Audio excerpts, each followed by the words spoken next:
Hello everyone, welcome back to Vashishtha chemistry classes. चलिए तो आज हम बीएससी सेकंड सेम जो है उसकी first unit chemistry of carbohydrate उसको स्टार्ट कर रहे हैं। ठीक है, आज ये पहला वीडियो लेक्चर है और अब से लेक्चर सीरीज आपकी स्टार्ट हो रही है और फर्स्ट यूनिट के जो है लगभग आपके जो है 5 to 6 लेक्चर होंगे और उसमें जो है ये जो हमारी यूनिट है वो कंप्लीट हो जाएगी। ज्यादा भी हो सकते हैं। तो आपके जो कॉलेज में लेक्चर होंगे वे 10 लेक्चर होंगे और 10 लेक्चर में ये वाली जो मैक्सिमम जो 10 लेक्चर है उनमें ये यूनिट कंप्लीट होगी। जो आपका पहला पेपर है वो है bio organic and medicinal chemistry, जो कि एक सर्टिफिकेट कोर्स है। और अगर आप फर्स्ट ईयर कंप्लीट करने के बाद बीएससी को बाय चांस में अगर किसी कंडीशन में छोड़ते हो तो उस कंडीशन में आपको क्या मिलता है, एक सर्टिफिकेट मिलता है। उसी को जो है बेस बनाकर जो है इसका जो सिलेबस है वो आपका क्या किया गया था, मॉडिफाई किया गया था। और जो उसमें पहली यूनिट है वो है केमिस्ट्री ऑफ कार्बोहाइड्रेट। तो इसमें जो जो टॉपिक थे वो मैंने जो है पिछली बार जो सिलेबस पे वीडियो थी उसमें जो है डिस्कस किए थे। अगर आपने वो वीडियो नहीं देखी है तो आई बटन आ रहा होगा, वहां से जो है ऊपर देखो तो वहां पे जो है मैंने शो कर दिया है, आप वहां से देख लेना उस वीडियो लेक्चर को। नहीं तो आप जो है वीडियो के डिस्क्रिप्शन में जाके लिंक है वहां से क्लिक करके भी उसको देख सकते हो और आप देख सकते हो उसको प्ले लिस्ट पर। अब जो है हम सबसे पहले जो है केमिस्ट्री ऑफ कार्बोहाइड्रेट को जब स्टार्ट करते हैं तो हम बात करते हैं कार्बोहाइड्रेट क्या होता है। तो कार्बोहाइड्रेट आपने जो है 12th क्लास में भी पढ़ा है और कार्बोहाइड्रेट नाम से तो चैप्टर नहीं था, चैप्टर था बायोमोलिक्यूल यानी जैव अणु के नाम से ये वाला चैप्टर था।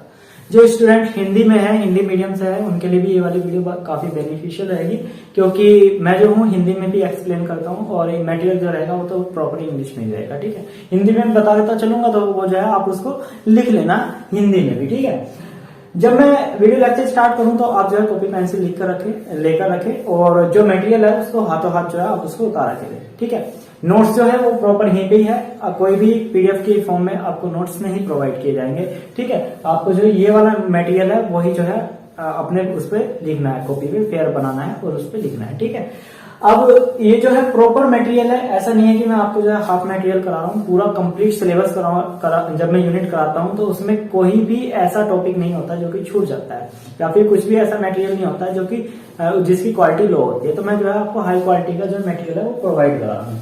ठीक है, तो कार्बोहाइड्रेट को स्टार्ट करते हैं। तो टॉपिक तो ये था कि क्लासिफिकेशन ऑफ कार्बोहाइड्रेट से स्टार्ट करें, लेकिन आपको कार्बोहाइड्रेट के बारे में भी कुछ पता होना चाहिए। तो हम स्टार्टिंग करते हैं कार्बोहाइड्रेट क्या होता है। तो देखो कार्बोहाइड्रेट क्या होता है, जो नेचुरली जो हमारे ऑकरिंग कंपाउंड्स हैं जो कि कार्बन, हाइड्रोजन और ऑक्सीजन से मिलकर बने होते हैं और जो ज्यादातर पाए जाते हैं क्या में, प्लांट्स में। ठीक है, ज्यादातर प्लांट्स में मिलते हैं। ठीक है, प्राथमिकता जो होती है उनकी प्रायिकता जो होती है वो प्लांट्स में होती है ज्यादातर, जो है मैक्सिमम यानी हर किसी प्लांट में वे मिलने ही मिलने हैं, वे क्या कहलाते हैं, कार्बोहाइड्रेट कहलाते हैं। ठीक है, तीन यहाँ पे जो है हम जो हमारे एलिमेंट्स है वे यूज कर रहे हैं, एक तो ऑक्सीजन, हाइड्रोजन और कार्बन, इन तीनों से मैटर है। ठीक है, थ्योरी का वर्क मैंने यहाँ पे लिख ही दिया है तो मैं आपको जो है यहीं से जो है एक्सप्लेन करता हुआ चलता हूँ इसको।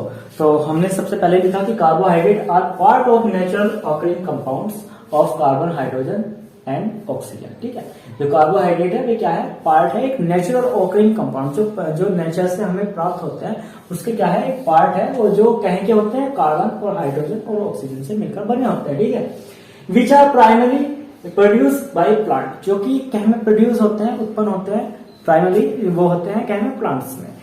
फिर इसके बाद इन higher elements the simple sugar glucose is an essential constituent of blood and occur in polymeric form as a glycogen in the liver and muscle. ठीक है, जो हायर एनिमल्स होते हैं, बड़े जीव जंतु होते हैं, उनका जो ब्लड है उसमें जो है ग्लूकोज जो है वो पाई जाती है, इसेंशियल होता है, इसेंशियल जो कॉन्स्टिट्यूएंट है वो क्या है, ग्लूकोज है। और वो ग्लूकोज जो है मोनोमर्स की फॉर्म में नहीं होते हैं, वो क्या होते हैं, पॉलीमेरिक होती है। ठीक है, यानी बहुत सारे मॉलिक्यूल जो है मिलकर जो है एक चैन बना लेते हैं और उस फॉर्म में जो होती है वो उसमें पाई जाती है और उसी को हमने लिखा कि एज ए ग्लाइकोजन। ठीक है, जो ग्लाइकोजन होता है वो ग्लूकोज का क्या होता है, एक पॉलीमर होता है, यानी बहुत सारे जो मॉलिक्यूल्स होते हैं वे कंबाइन हो जाते हैं और एक चैन बनाते हैं। ठीक है, इन लिवर एंड मसल, जो कि मसल और लिवर में होते हैं। अब देखो इसके बाद इन ग्रीन प्लांट। ठीक है, जो ग्रीन प्लांट होते हैं, ये वाली जो थ्योरी है बहुत ज्यादा इंपॉर्टेंट है और मेरे ख्याल से जो है ये वाली जो थ्योरी है वो आपको इतनी हार्ड नहीं है, याद करने में तो कुछ भी हार्ड नहीं होता। ठीक है, सब कुछ जो इतना मैं मटेरियल कराऊंगा वो सारा ऐसा ही रहेगा जैसा आपने जो है देख रखा है या फिर आपने पढ़ रखा है। देखो in green plant carbohydrate are produced by a process called photosynthesis. ठीक है, आपने जो है जो बायोलॉजी के स्टूडेंट्स होंगे उनके लिए ये वाला जो चैप्टर है वो बहुत ही ज्यादा जो है सिंपल रहने वाला है, इजी रहने वाला है। लेकिन जो बच्चे जो स्टूडेंट्स करके आए हैं इसको 11th में मतलब 12th में भी करके आए हैं तो उनके लिए तो ये वैसे भी आसान होने वाला है, क्योंकि जो स्टार्टिंग का जो मटेरियल है वो आपका थोड़ा सा उसी से रिलेट करता है, थोड़ा नहीं, मैं तो कहूंगा कि 80% स्टार्टिंग मटेरियल जो रहेगा वो 12th के ही बेस पर रहेगा। बाकी जो 20% जो स्टार्टिंग का इंट्रोडक्शन दिया वो थोड़ा बहुत अलग हो सकता है। अब देखो ये इस प्रोसेस में होता क्या, तो जैसे सिंपल मॉलिक्यूल होते हैं जैसे CO2 और H2 जो कि आपने पढ़ा भी होगा, जो ये होते हैं जो हमारे पौधे होते हैं उनमें क्या होते हैं, वे क्या कहते हैं ऑक्सीजन रिलीज करते हैं और कार्बन डाइऑक्साइड जो है क्या कहते हैं एब्जॉर्ब करते हैं, उसको जो है ग्रहण करते हैं। अब उसके बाद क्या होता है कि जो ये फोटोसिंथेसिस का प्रोसेस है वो किस तरीके से होता है कि जो इसके अंदर प्लांट्स के अंदर पिगमेंट होता है जिसका नाम होता है क्लोरोफिल, वो क्या करता है, वो सनलाइट की प्रेजेंस में क्या करता है, इन CO2 और H2 को जो है क्या करता है कंबाइन करता है, एक रिएक्शन कराता है और उस रिएक्शन से क्या बनाता है ग्लूकोज बनाता है जो कि एनर्जी का वर्क करता है, जो कि एनर्जी का सोर्स है कहने के लिए प्लांट्स के लिए। ठीक, तो देखो यहाँ पे उसी चीज को मैंने यहाँ पे लिखा हुआ है, मॉडिफाई करके थ्योरी लिखी हुई है। मैंने जैसे आपको बताया कि क्या होता है कि प्लांट्स के अंदर क्या होता है, उनकी लीफ में क्या होता है क्लोरोफिल होता है, वो क्लोरोफिल कार्बन डाइऑक्साइड और वाटर के मॉलिक्यूल्स की जो है रिएक्शन करा देता है, किसकी प्रेजेंस में, सनलाइट की, और ये फोटोसिंथेसिस प्रोसेस होता है जिसका नाम होता है इसका नाम ही फोटोसिंथेसिस प्रोसेस होता है। और ये जो है किसकी प्रेजेंस में होता है, ये होता है आपकी सनलाइट की, जो कि H जो होता है आपने यहाँ पे पढ़ रखा होगा। अब देखो यहाँ पे उसको लिखा हमने कि this process involve the conversion of simple compound या मॉलिक्यूल लिख लो CO2 and H2 into glucose. ठीक, and it's catalysed by green colouring pigment chlorophyll present in the leaf of plants. ठीक है, क्या होता है ये कैटलाइज किस होता है, ये प्रोसेस वो होता है जो ग्रीन पिगमेंट होता है क्या में लीफ में, वो होता है क्या क्लोरोफिल, उससे क्या होता है ये कैटलाइज हो जाता है। ठीक है, and energy required for this conversion is supplied by the sun in the form of sunlight. ठीक है, सन जो है उस एनर्जी को क्या करता है, सप्लाई करता है, और किसकी फॉर्म में, सनलाइट की, जिसको हम H से भी कहते हैं, फोटोन की जो एनर्जी होती है। अब ये रिएक्शन हुई कैसे थी उसको हमने जो है यहाँ पे लिखा है, तो इसको जो है दिख रहा होगा मेरे ख्याल से, अगर नहीं दिख रहा होगा तो मैं फिर भी एक्सप्लेन कर रहा हूँ, मैं बता दूंगा कहाँ क्या लिखा हुआ है। ठीक है, देखो 6 CO2 प्लस 6 H2, ठीक है, जो वाटर के मॉलिक्यूल है और कार्बन डाइऑक्साइड, वो जी इन दोनों को जो है क्या कहता है, इनकी रिएक्शन होनी है, किसकी प्रेजेंट में, प्रेजेंस रहेगी क्लोरोफिल पिगमेंट की, और यहाँ पे जो आपका एनर्जी जो रिक्वायर्ड एनर्जी है वो क्या रहेगी, वो फोटोन की एनर्जी रहेगी, जो कि प्राप्त होगी कैसे, कि कौन सप्लाई करेगा उसको, सन करेगा, किसकी फॉर्म में, सनलाइट की। ठीक है, जो कि नॉर्मल जो है आपने प्लांट्स में पढ़ा लिया होगा, अगर प्लांट्स का प्रोसेस पढ़ा होगा तो उसमें आपने पढ़ा दिया होगा। तो ये क्या होता है, देखो यहाँ पे C6 है, H कितने हैं 12, और यहाँ पे जो है 6 यहाँ पे ऑक्सीजन है। ठीक है, तो यहाँ पे क्या बना C6H12O6 जो कि ग्लूकोज का फॉर्मूला होता है, दिख रहा होगा ये जो ये बना हुआ है, ये यहाँ पे ये ग्लूकोज है, C6H12O6 प्लस 6 ऑक्सीजन बाहर निकल जाती है। ठीक है, क्या होता है कि जो हमारा वाटर के इसके जो प्लांट है, प्लांट के अंदर क्या होता है कि उसकी लीफ में क्या होता है, वाटर होता है, ठीक है, पानी होता है, वो क्या करता है बाहर से जब CO2 को कार्बन डाइऑक्साइड को लेता है तो वो क्या करता है सनलाइट की प्रेजेंस में उसको क्या में कर देता है, कन्वर्ट कर देता है ग्लूकोज में, एनर्जी सोर्स हो जाता है उसके लिए, और क्या करता है ऑक्सीजन को रिलीज करता है। ये प्रोसेस था, और इससे आगे का जो प्रोसेस है वो कराता हूं मैं, तो आप जो है इतना रिटर्न का वर्क जो है वो कंप्लीट कर लो, और अगर स्क्रीनशॉट लेना चाहते हो तो स्क्रीनशॉट ले लो। अब मैं इसको रफ कर देता हूँ और इससे जो आगे का वर्क है वो आपको लिखवाता हूँ। अगर आपको इसमें कुछ प्रॉब्लम आती है, कुछ पूछना हो जाता है तो आप कमेंट बॉक्स में कर सकते हो, और टेलीग्राम का जो लिंक है वो मैंने डिस्क्रिप्शन में दिया है, आप उस पर क्लिक करके टेलीग्राम ग्रुप को ही ज्वाइन कर सकते हो।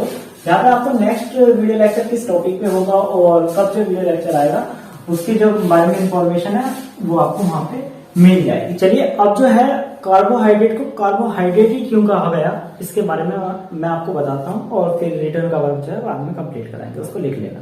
देखो कार्बोहाइड्रेट को कार्बोहाइड्रेट यूं कहा गया है कि ज्यादातर जो कार्बोहाइड्रेट पहले जो खोजे गए थे रिसर्च में जो है हमें मिले, वो उनका फॉर्मूला जो था C6H12O6, इस टाइप से हमें एक ग्लूकोज मिला, ठीक है, और इसी तरीके से हमें फ्रक्टोज मिला C6H12O6, ठीक है, ये मिला ना। अब इसके बेस पे इस आधार पे ये कहा गया कि इसका जो फॉर्मूला होता है वो कुछ इस तरीके से हो रहा है कि CXH2O और यहाँ पे y भी लिख सकते हैं, और कभी कभी जो है x लिखा हुआ भी आपको मिल सकता है, ठीक है। तो इसमें ज्यादा कंफ्यूज होने की जरूरत नहीं है। वैसे ज्यादातर बुक्स में आपको H2O y मिलेगा, और वैसे और कुछ बुक्स में जो है यहाँ पे x लिखा हुआ मिलेगा, उससे कोई फर्क नहीं पड़ता। अब देखो ये कहा गया कि देखो अगर मैं यहाँ पे जो है 6 रखता हूँ तो y की जगह भी 6 ही रखना होगा मुझे। तो देखो C6H 6 दूनी 12, तो 12 हो गए, यानी C6H12 O कितने 6, ठीक है। तो क्या हो गया ये कार्बोहाइड्रेट हो गया। तो ये माना गया कि भाई ये इसी तरीके का फॉर्मूला होता है, जनरल फॉर्मूला इसका कुछ इस तरीके से रहेगा। तो ये कुछ इस तरीके से होगा कि कार्बन और उसका हाइड्रेट, ठीक है, ये क्या है H2 जुड़ा हुआ है, तो इसको बोला कार्बन और उसका हाइड्रेट, तो इसको क्या कहा कि कार्बोहाइड्रेट है। क्या है? कार्बोहाइड्रेट। लेकिन ये फॉर्मूला सब पे अप्लाई नहीं हुआ। अब जब आगे रिसर्च हुई और उसमें देखा कि जो रैमनोज होता है, रैमनोज का फॉर्मूला होता है C6H12O5, ठीक है। अब इसको 12 को सही तरीके से लिख लेते हैं, कभी आपको दिख ना रहा हो तो O5, ठीक है, ये है रैमनोज, ठीक है, रैमनोज। अब जो दूसरी कंडीशन थी वो देखो, ये तो थी रैमनोज की। रैमनोज का फॉर्मूला इससे मैचिंग नहीं करता, लेकिन ये कार्बोहाइड्रेट है। क्या है ये? कार्बोहाइड्रेट है, ये कार्बोहाइड्रेट है। लेकिन जो एसिडिक एसिड होता है उसका फॉर्मूला देखो, एसिडिक एसिड का फॉर्मूला पढ़ा होगा आपने, CH3COOH, ठीक है, ये है एसिडिक एसिड। इसका फॉर्मूला लिख लो C2H4O2, ठीक है। देखो तो क्या ये ऐसे लिखा जाएगा C2H2O का होल ट्वाइस लिख लूं। ये फॉर्मूला इससे मैच कर पा रहा है? बिल्कुल कर रहा है, मैच कर रहा है। लेकिन ध्यान रखना ये कार्बोहाइड्रेट नहीं है, एसिडिक एसिड कार्बोहाइड्रेट नहीं है। तो मैंने जितना भी आपको बताया उसको मैंने सबको लिख दिया है, ठीक है। अब इसको समझो एक बार फिर से। The term carbohydrate arose because the general formula of most of them could be written as CXH2O5, ठीक है। Then thus may be regarded as hydrate of carbon। इसलिए हम इसको क्या कह सकते हैं? हम इसको बोल सकते हैं कि ये जो है हाइड्रेट है कहीं का, कार्बन का। However, this definition was not found be correct, ठीक है। लेकिन क्या होता है, जबकि ये जो डेफिनेशन है वो करेक्ट नहीं होती है, ठीक है, करेक्ट नहीं निकलती है, नहीं पाई जाती है। एग्जाम्पल में मैंने आपको दो बताया, एक तो एसिडिक एसिड और एक रैमनोज। दोनों को देखो कि रैमनोज आर ए कार्बोहाइड्रेट, रैमनोज एक कार्बोहाइड्रेट है, लेकिन हैविंग ए फॉर्मूला C6H12O5। देखो O5 आ गया ना, लेकिन यहाँ पे होना क्या चाहिए था O6, लेकिन कार्बोहाइड्रेट है और इसका फॉर्मूला ऐसा नहीं है। तो ये यानी ये जो आपने कहा कि हाइड्रेट वाला जो फॉर्मूला है वो करेक्ट नहीं है। फिर इसके बाद जबकि acidic acid having formula C2H4 और यहाँ पे O2, इसको मैं फिर से बता देता हूँ। देखो ये इस तरीके से लिखा जाता है CH3COOH। तो C कितने हो गए? 2, H कितने हो गए? 3 और 1 4, O कितने हो गए? 2, ठीक है। तो ये इसको जो है हमने फिर ऐसे करके लिख लिया। तो देखो ये फॉर्मूला इसमें फिर बैठ रहा है क्या? देखो CX कितने है? 2, H2O पे जो है 2 लगाओ, यहाँ पे Y की जगह 2 रखो, तो यहाँ पे कितना हो गया? ये 4 हो गया, ये 2 हो गया, यानी C2H4O2, यानी ये सेम फॉर्मूला बन रहा। इसके अकॉर्डिंग, इस फॉर्मूले के अकॉर्डिंग तो ये कार्बोहाइड्रेट होना चाहिए, लेकिन ये कार्बोहाइड्रेट नहीं है, यानी जो फॉर्मूला है वो करेक्ट नहीं है, ठीक है। तो हमने इसको लिख दिया कि इज नॉट ए कार्बोहाइड्रेट। अब फिर इसके बाद हमने बताया कि जो सिंपल कार्बोहाइड्रेट होते हैं वो उनको हम क्या कह सकते हैं? उनको हम शुगर भी बोल सकते हैं या फिर सैकराइड भी बोल सकते हैं, सिंपल वाले। देखो and the ending of this the name of most sugar is ओज। ज्यादातर जो शुगर होते हैं उनके जो नाम के लास्ट में जो लगता है टर्म जो यूज की जाती है वो करते हैं हम क्या? ओज। ओज जैसे ग्लूकोज, फ्रक्टोज, माल्टोज, ठीक है, या फिर आप कह रहे हो तो सुक्रोज, एरोविनोज। तो इस तरीके से जो है हमारे जो है ये क्या है? ये एग्जाम्पल है कहेंगे शुगर के। अब मैं आपको इसको केमिकली डिफाइन करता हूं, ठीक है। चलो अब जो है केमिकली जो मैंने आपको इसमें बताया कि इसमें 2 टाइप के फंक्शनल ग्रुप होते हैं। इसमें एल्डिहाइड और कीटोन की बात करी हमने, यानी कार्बोनिल ग्रुप जो होता है, एक तो हो गया वो जिसमें एल्डिहाइड और कीटोन होंगे, और दूसरा होगा हाइड्रोक्सिल ग्रुप, ठीक है, जिसमें नंबर ऑफ हाइड्रोक्सिल जो ग्रुप होते हैं वे होते हैं। तो इसको हमने यहाँ पे लिखा कि chemically carbohydrate contain mainly 2 functional group. पहला कार्बोनिल ग्रुप। कार्बोनिल ग्रुप में 2 ग्रुप का जो है, पहला है एल्डिहाइड और दूसरा है कीटोन। फिर इसके बाद नंबर ऑफ हाइड्रोक्सिल ग्रुप ये होते हैं अकॉर्डिंगली, ठीक है। Carbohydrate are not defined optically active, ठीक है, ध्यान रखना। जब म्यूटल रोटेशन में आपको पढ़ाऊंगा ग्लूकोज का, फ्रक्टोज का, ठीक है, तो जो म्यूटल रोटेशन है वो इसी पर बेस्ड है, ऑप्टिकल एक्टिविटी पे, ठीक है। प्रकाशिक समग्रता जो प्रदर्शित करते हैं। तो देखो जो कार्बोहाइड्रेट है वो नैव डिफाइनिड ऑप्टिकली एक्टिव पॉलीहाइड्रोक्सी एल्डिहाइड। देखो पॉलीहाइड्रोक्सी क्योंकि नंबर ऑफ हाइड्रोक्सिल ग्रुप है तो पॉली लग जाता है, ठीक है। तो पॉलीहाइड्रोक्सी एल्डिहाइड और पॉलीहाइड्रोक्सी कीटोन, क्योंकि कीटोन ग्रुप भी हो सकता है तो पॉलीहाइड्रोक्सी कीटोन इसको बोलते हैं। अब हम स्टार्ट करते हैं क्लासिफिकेशन, यानी जो कार्बोहाइड्रेट है उसको कितने तरीके से हम क्लासिफाई कर सकते हैं। तो सबसे पहले हम जो है इसको फिजिकली क्लासिफाइड करते हैं। जो फिजिकल क्लासिफिकेशन होता है, मैं ज्यादा स्पीड में तो नहीं बोल रहा, चलो देखो जो फिजिकली क्लासिफिकेशन होता है वो 2 टाइप्स का होता है। फर्स्ट होता है शुगर और दूसरा होता है नॉन शुगर। जो शुगर होते हैं वे कैसे होते हैं, क्रिस्टलाइन होते हैं, ठीक है, और वाटर सोल्यूबल होते हैं और स्वीट होते हैं, ठीक है। अगर आप उसको चख के देखोगे तो स्वीट होते हैं। मैं आपको एग्जांपल बताता हूँ शुगर की। जैसे आपने चीनी देखी है घर पे, कैन शुगर जिसको बोलते हैं, ठीक है। गन्ना शर्करा मीठी होती है, क्रिस्टल होते हैं और वाटर में सोल्यूबल होती है। तो यही तो प्रॉपर्टी है शुगर की, वही हमने यहाँ पे लिखी है, ठीक। फिर आपने ग्लूकोज पी होगी, ग्लूकोज तो देखा होगा ना, जब किसी को जो है मोशन की प्रॉब्लम हो जाती है तो ग्लूकोज देते हैं तो वो आती है, वो क्रिस्टलाइन होती है ना, पाउडर फॉर्म में आती है वैसे तो, लेकिन क्रिस्टलाइन है ना। और फिर जो है वाटर सोल्यूबल है वो स्वीट है। तो ऐसे ही फ्रक्टोज है जो कि ग्रेप शुगर भी बोलते हैं इसको, ठीक है। तो यहाँ पे जो है हमने तीनों को लिख दिया। तो मैंने इसको जो शुगर है उसको लिखा these are crystalline substance which are sweet and water soluble. Example में लिखते हैं ग्लूकोज, फ्रक्टोज और कैन शुगर। इसी तरीके से अब करते हैं हम नॉन शुगर। नॉन शुगर क्या होगा, फिर क्या होगा, क्रिस्टलाइन नहीं होंगे, ठीक है, क्रिस्टल नहीं होंगे। और फिर दूसरी बात रहेगी तो यहाँ पे जो है ये स्वीट नहीं होंगे और वाटर सोल्यूबल नहीं होंगे। यानी जितनी प्रॉपर्टी आपको यहाँ दिख रही है ना, वे सारी साइड जस्ट अपोजिट कर दो, यानी कुछ नहीं मिलने वाली है, ठीक है। तो वे क्या होंगे, नॉन शुगर होंगे। तो शुगर ही है, जो मीठे लगते हैं वे शुगर है, ठीक है। नॉन शुगर वे मीठे नहीं रहेंगे, जैसे स्टार्च है, ठीक है। और हम और एग्जांपल की बात करें इसकी, तो नॉन शुगर की स्टार्च है, सेलुलोज है। सेलुलोज मिलता है ना, रुई में मिलता है, ठीक है। रुई जो होती है वो 100% के समथिंग जो है सेलुलोज होता है उसमें, तो वो होता है। अब देख लेना रुई को खा के मीठी लगती है क्या, है, ठीक है। चलो तो अब जो इतना रिटर्न का वर्क है वो कंप्लीट कर लो और फिर मैं इसके बाद जो आपको नेक्स्ट जो क्लासिफिकेशन है वो कराता हूँ। तो जो शुगर वाला पार्ट था वो हमने पढ़ लिया। अब बात करते हैं नॉन शुगर की। तो नॉन शुगर क्या होता है, एक तो ये टेस्ट लेस होते हैं, ठीक है, यानी इनमें कोई भी टेस्ट नहीं होता, यानी ये स्वीट नहीं होते, ना कोई टेस्ट होता है इनमें, ठीक। स्वीट टेस्ट लेस होते हैं और इनसोल्यूबल, वाटर में सोल्यूबल नहीं होते, ठीक है। Insoluble in water and amorphous, यानी क्रिस्टलीय भी नहीं होते, एक्रिस्टलीय होते हैं। जैसे स्टार्च, सेलुलोज। स्टार्च जो होता है वो दूधिया रंग का होता है और आपने चावल में भी देखा होगा। तो जैसे चावल का मांड होता है ना, देखा होगा चावल को जब पकाते हैं तो उसके ऊपर जो मांड आता है कुछ इसी टाइप का होता है, ठीक है, जो क्या होता है, स्टार्च होता है। लेकिन जो स्टार्च होता है अगर उसके ऊपर वाटर डालोगे या वाटर से आप हाथ में अगर लग गया फिर वाटर से आप छुटाने की कोशिश करोगे तो नहीं होगा, क्योंकि वो क्या होता है, वाटर इंसोल्यूबल है, वाटर के साथ रिएक्शन नहीं करता है, ठीक।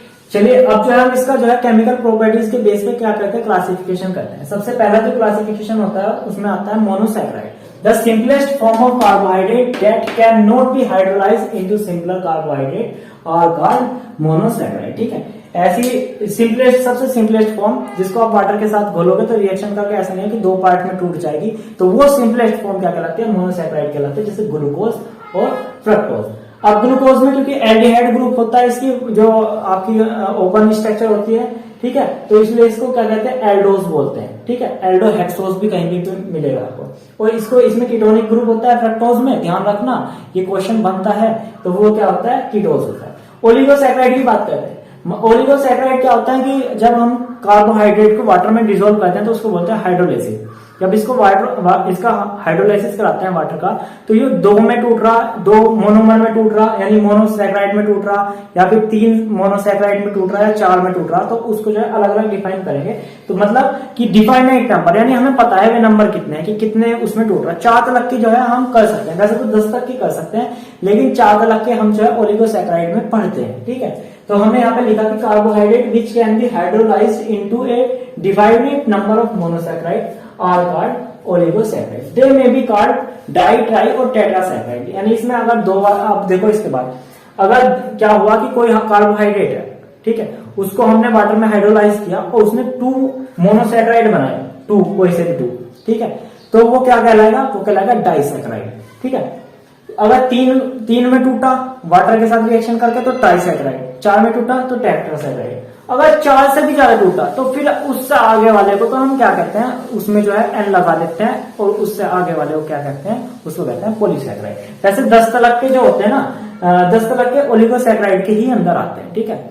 अब 10 से ऊपर जितने भी जाएंगे वो पॉलीसैकेराइड में आते हैं, लेकिन पढ़ने आपको जो ओलिगोसैकेराइड है उसमें 4 तक के हैं, यानी टेट्रासैकेराइड तक पढ़ने। अब मैं इसको रफ कर देता हूँ और फिर इसको आपको डाई, ट्राई और टेट्रा का जो है विद एग्जांपल आपको समझाता हूँ, फिर इसके बाद चलेंगे पॉलीसैकेराइड पे, ठीक है। चलो तो अब मैं इसको रफ कर देता हूँ। अब हेडिंग डालते हैं, ओलिगोसैकेराइड के अंदर की हेडिंग है डाइसैकेराइड, ठीक है। तो फर्स्ट इसको लिखो डाइसैकेराइड, ठीक है। तो डाइसैकेराइड क्या होते हैं, तो डाइसैकेराइड होते हैं कि these are producing 2 molecule of monosaccharide on the hydrolysis, ठीक है। दीज आर प्रोड्यूसिंग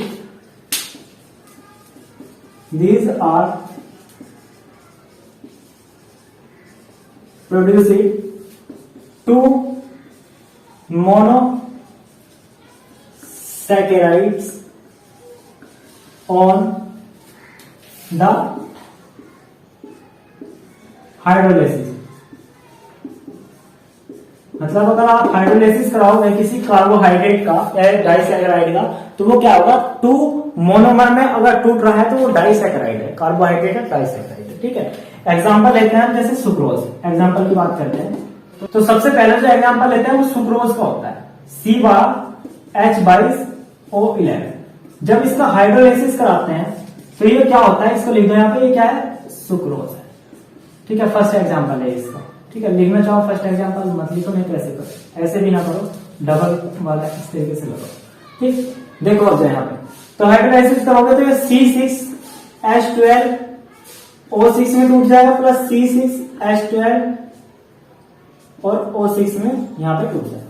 ये है ग्लूकोज और ये है फ्रक्टोज।